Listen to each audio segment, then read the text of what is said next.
Everyone asks what's happening in Greenland, and we put out RNS announcements at the regulatory news service, and we send shareholders letters, and we answer so far as we can any inquiries we get by email or text. But I do understand why people feel frustrated that a deal can take a long time.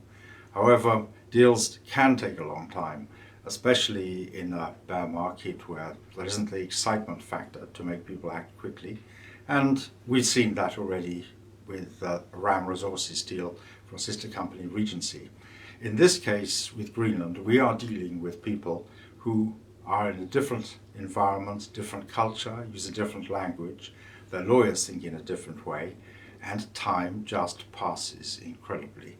So if anything happened to reduce our estimation of the likelihood of a deal occurring, we would come out with a correction to one of our official announcements. The fact that we don't do so means invariably and always that things are steady as she goes, proceeding along the course. So people shouldn't get distracted by what they may read in chat rooms.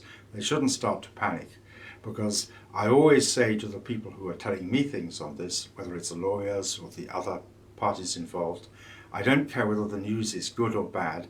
I just want to be kept as up to date as possible so that I know whether there's something we ought to be telling shareholders.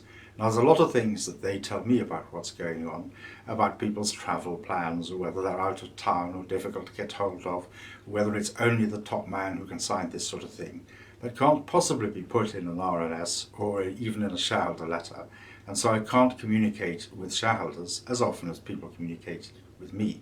But you must believe us on this, that we do make our level best efforts to keep people properly informed. Where we have any doubt at all, we talk to our nomad, or if necessary, to our lawyers.